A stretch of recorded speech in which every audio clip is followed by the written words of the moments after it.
Hello ವೀಕ್ಷಕರೇ, welcome back to our channel Kanasu ಕಿಚನ್ಸ್ಗೆ ಎಲ್ರಿಗೂ ಕೂಡ ಸ್ವಾಗತ.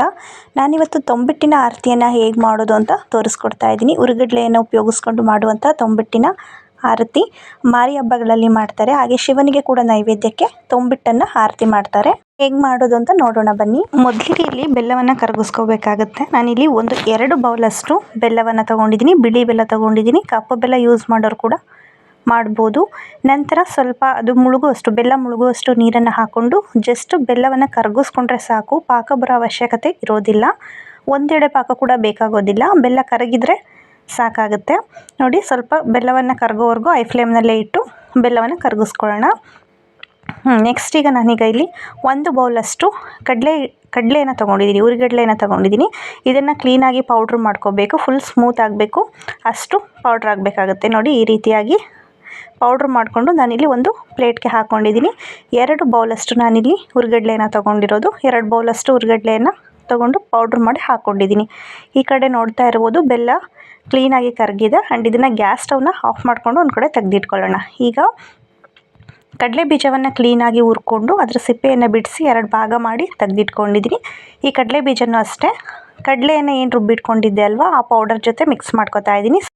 ಸ್ವಲ್ಪ ಕಡಲೆ ಬೀಜವನ್ನು ಈ ರೀತಿ ಮಿಕ್ಸ್ ಮಾಡಿಕೊಂಡು ಇನ್ನೂ ಸ್ವಲ್ಪ ಕಡಲೆ ಬೀಜವನ್ನು ಒಂದು ಮಿಕ್ಸರ್ ಜಾರ್ಗೆ ಹಾಕ್ಕೊಂಡಿದ್ದೀನಿ. ಅದರ ಜೊತೆಗೇ ಸ್ವಲ್ಪ ಏಲಕ್ಕಿ ಕಾಳನ್ನು ಅಷ್ಟೇ ಬಿಡಿಸಿ ಹಾಕ್ಕೊಂಡಿದ್ದೀನಿ. ಅದನ್ನು ಹಾಕ್ಕೊಂಡು ಇದನ್ನು ಈಗ ಪೂರ್ತಿಯಾಗಿ ಗ್ರೈಂಡ್ ಮಾಡ್ಕೋಬೇಕಾಗುತ್ತೆ. ಗ್ರೈಂಡ್ ಮಾಡ್ಕೊಂಡಿದ್ದ ನಂತರ ಕಡಲೆಯ ಮಿಶ್ರಣಕ್ಕೆ ಅದನ್ನು ಕೂಡ ಹಾಕೋತಾ ಇದ್ದೀನಿ. ಬಿಳಿ ಎಳ್ಳನ್ನು ಕೂಡ ಕ್ಲೀನಾಗಿ ಹುರ್ಕೊಂಡು ತೆಗೆದಿಟ್ಕೊಂಡಿದ್ದೀನಿ. ನೋಡಿ, ಇದನ್ನು ಕೂಡ ಮಿಕ್ಸ್ ಮಾಡ್ಕೋಬೇಕಾಗುತ್ತೆ.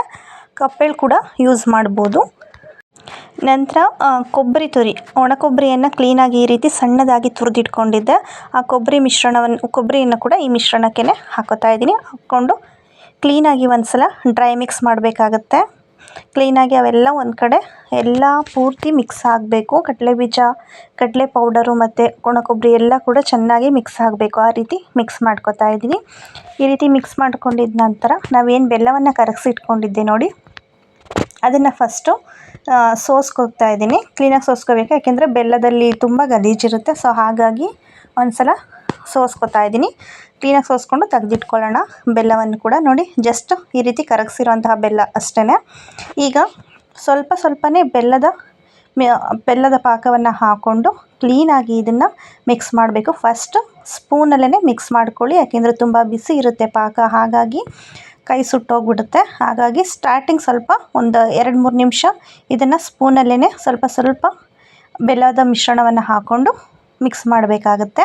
ಆ್ಯಂಡ್ ಬಿಸಿಯಲ್ಲೇ ಮಾಡಬೇಕು ಫ್ರೆಂಡ್ಸ್ ಈ ತೊಂಬಿಟ್ಟನ್ನು. ನೀವು ಪಾಕ ತಣ್ಣಗಾದರೆ ತೊಂಬಿಟ್ಟು ಕಟ್ಟೋದಕ್ಕೆ ಆಗೋದಿಲ್ಲ. ಸೊ ಹಾಗಾಗಿ ನಾನು ಸ್ವಲ್ಪನೇ ಬೆಲ್ಲದ ಪಾಕವನ್ನು ಹಾಕ್ಕೊಂಡು ನೋಡಿ, ನಾನೀಗ ಕೈನಲ್ಲೇ ಚೆನ್ನಾಗಿ ಮಿಕ್ಸ್ ಮಾಡ್ಕೋತಾ ಇದ್ದೀನಿ. ಸ್ವಲ್ಪ ಬಿಸಿ ಉಗುರು ಬೆಚ್ಚಿದೆ ಅನ್ನೋವಾಗ ಮಾಡ್ಕೋಬೋದು. ಈ ರೀತಿ ಚೆನ್ನಾಗಿ ನಾದ್ಕೋಬೇಕಾಗುತ್ತೆ. ಸ್ವಲ್ಪನೇ ಬೆಲ್ಲದ ಮಿಶ್ರಣವನ್ನು ಹಾಕ್ಕೊಂಡು ಚೆನ್ನಾಗಿ ನಾದ್ಕೋಬೇಕು. ಅದು ಉಂಡೆ ಕಟ್ಟೋದಕ್ಕೆ ಬರಬೇಕು. ಅಲ್ಲಿಯವರೆಗೂ ಕೂಡ ಸ್ವಲ್ಪ ಬೆಲ್ಲದ ಮಿಶ್ರಣವನ್ನು ಹಾಕ್ಕೊಂಡು ಪಾಕವನ್ನು ಚೆನ್ನಾಗಿ ಈ ರೀತಿ ಮಿಕ್ಸ್ ಮಾಡ್ಕೊಳ್ಳೋಣ. ನೋಡಿ, ಈಗ ಆಲ್ಮೋಸ್ಟ್ ಇದು ಉಂಡೆ ಕಟ್ಟೋದಕ್ಕೆ ಬರ್ತಾ ಇದೆ. ನಮಗೆ ತೊಂಬಿಟ್ಟಿನ ಆಕಾರದಲ್ಲಿ, ಅಂದರೆ ತೊಂಬಿಟ್ಟಿನ ಆರತಿ ಮಾಡುವಂಥ ಆಕಾರದಲ್ಲಿ ಬೇಕಾಗಿರೋದ್ರಿಂದ ಈ ರೀತಿ ನೋಡಿ ನಾನೇನು ಮಾಡ್ಕೋತಾ ಇದ್ದೀನಲ್ವ, ಈ ರೀತಿಯಾಗಿ ಮಾಡ್ಕೋಬೇಕಾಗುತ್ತೆ. ಈ ರೀತಿ ಉದ್ದವಾಗಿ ಮಾಡಿಕೊಂಡು ಮೇಲ್ಗಡೆ ದೀಪ ಇಟ್ಟೋದಕ್ಕೆ ನಮಗೆ ಜಾಗ ಬೇಕಾಗುತ್ತೆ. ಸೊ ಹಾಗಾಗಿ ಸ್ವಲ್ಪ ಈ ರೀತಿ ಕೈನಲ್ಲಿ ಪ್ರೆಸ್ ಮಾಡಿ ಅಗಲವಾಗಿ ಮಾಡ್ಕೋಬೇಕಾಗುತ್ತೆ. ಮೇಲ್ಗಡೆ ದೀಪ ಇಟ್ಟಷ್ಟು ಜಾಗ ಮಾಡ್ಕೋಬೇಕಾಗುತ್ತೆ. ಹಾಗಾಗಿ ಈ ರೀತಿ ಉದ್ದ ಮಾಡಿಕೊಂಡು ನೋಡಿ, ಎಷ್ಟು ನಿಮಗೆ ಆರತಿ ಉದ್ದ ಬೇಕೋ ಅಷ್ಟು ಉದ್ದವಾಗಿ ತೊಂಬಿಟ್ಟಿನ ಆರತಿಯನ್ನು ಮಾಡ್ಕೋಬೋದು. ಇದೇ ರೀತಿ ನಾನು 2 ಆರತಿಗಳನ್ನ ಇಲ್ಲಿ 2 ತೊಂಬಿಟ್ಟಿನ ಆರತಿಗಳನ್ನ ಮಾಡ್ಕೋತಾ ಇದ್ದೀನಿ. ನೋಡಿ, ಈ ರೀತಿ ತೊಂಬಿಟ್ಟಿನ ಆರತಿ ಸಿಂಪಲ್ಲಾಗಿ ಮಾಡ್ಕೋಬೋದು. ನೆಕ್ಸ್ಟ್ ಈಗ ಇದಕ್ಕೆ ಪೂರ್ತಿ ಅಲಂಕಾರ ಆದಮೇಲೆ ನೋಡಿ ಈ ರೀತಿ ಕಾಣಿಸುತ್ತೆ. ನೋಡಿದ್ರಿ ಅಲ್ವಾ ಎಷ್ಟು ಸಿಂಪಲ್ಲಾಗಿ ತೊಂಬಿಟ್ಟಿನ ಆರತಿಯನ್ನು ಮಾಡ್ಕೊಂಡ್ವಿ ಅಂತ. ನಮ್ಮ ಊರಿನಲ್ಲಿ ಮಾರಿ ಹಬ್ಬಕ್ಕೆ ಅಂತ ಮಾಡಿದಂಥ ತೊಂಬಿಟ್ಟಿನ ಆರತಿಗಳು ನೋಡಿ ಎಷ್ಟು ತುಂಬ ಚೆನ್ನಾಗಿ ಕಾಣಿಸ್ತಾ ಇದೆ ಅಂತ. ಯಾರಿಗೆಲ್ಲ ಈ ಒಂದು ರೆಸಿಪಿ ಇಷ್ಟ ಆಗಿದೆಯೋ ಪ್ಲೀಸ್ ಲೈಕ್ ಮಾಡಿ, ಶೇರ್ ಮಾಡಿ, ಹಾಗೆ ಚಾನಲನ್ನು ಸಬ್ಸ್ಕ್ರೈಬ್ ಮಾಡ್ಕೊಳ್ಳಿ.